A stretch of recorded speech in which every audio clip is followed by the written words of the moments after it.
Buen día, licenciado y compañeros.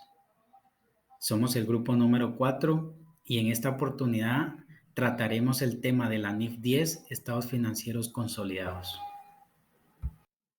El objetivo de la NIF número 10 es poder establecer los principios para la presentación y preparación de los estados financieros consolidados cuando una entidad controla una o más entidades distintas.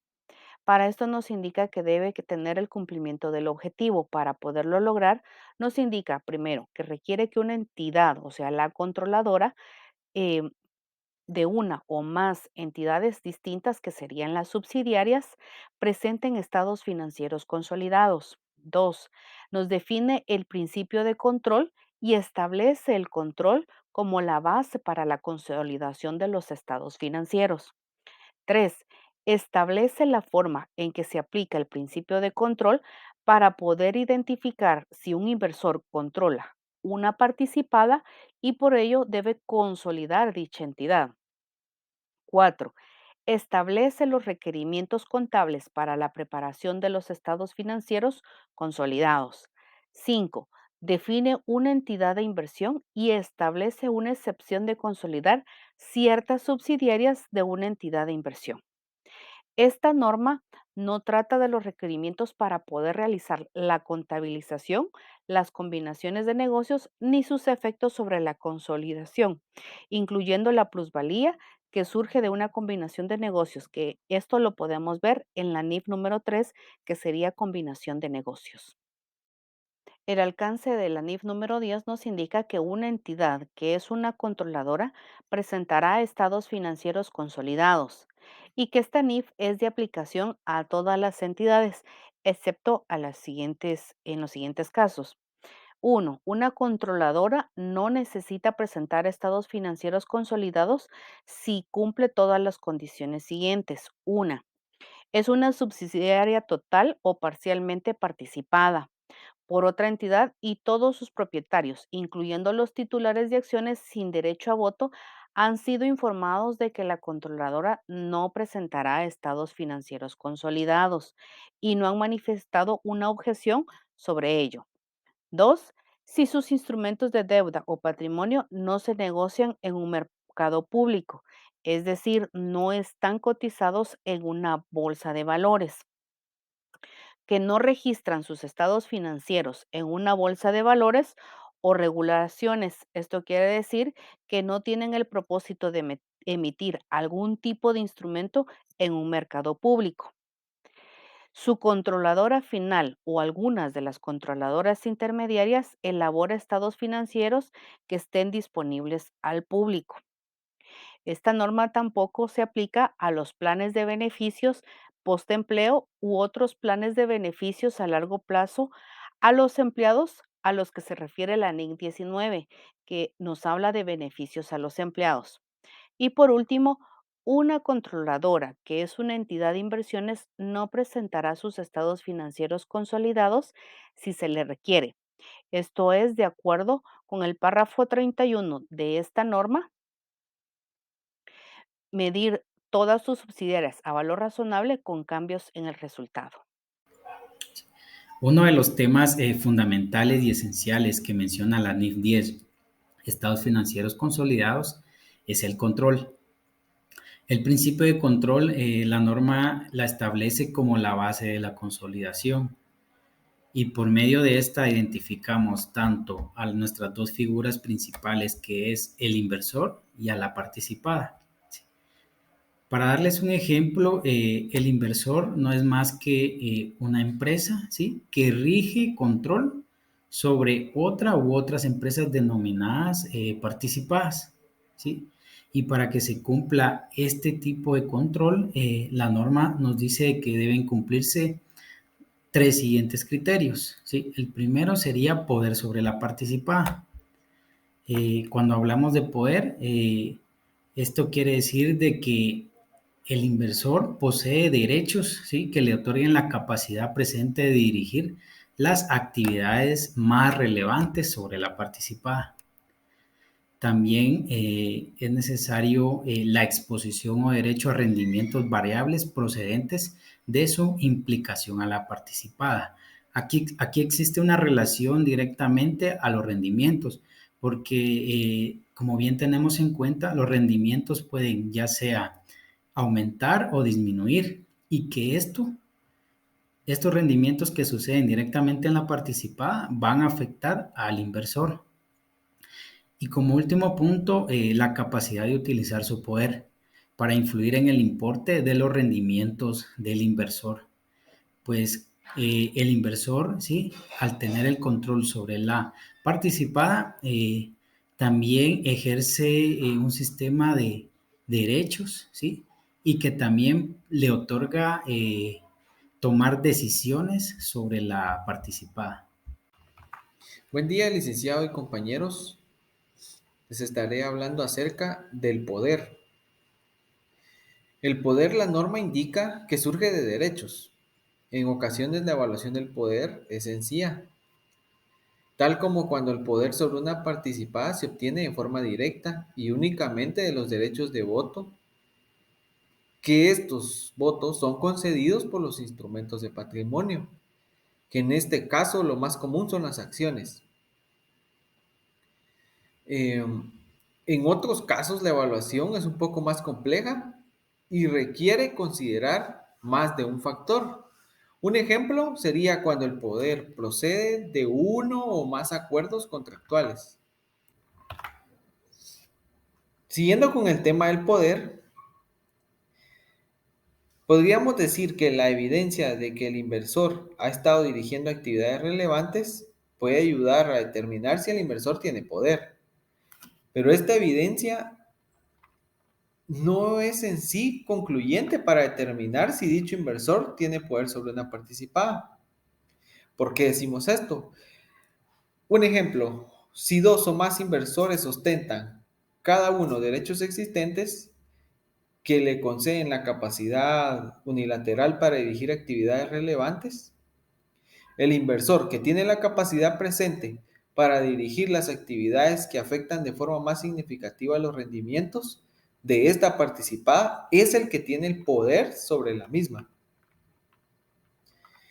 Otro caso es de que un inversor puede tener poder sobre una participada incluso si otras entidades tienen derechos existentes que les conceden la capacidad presente de participar en la dirección de actividades relevantes.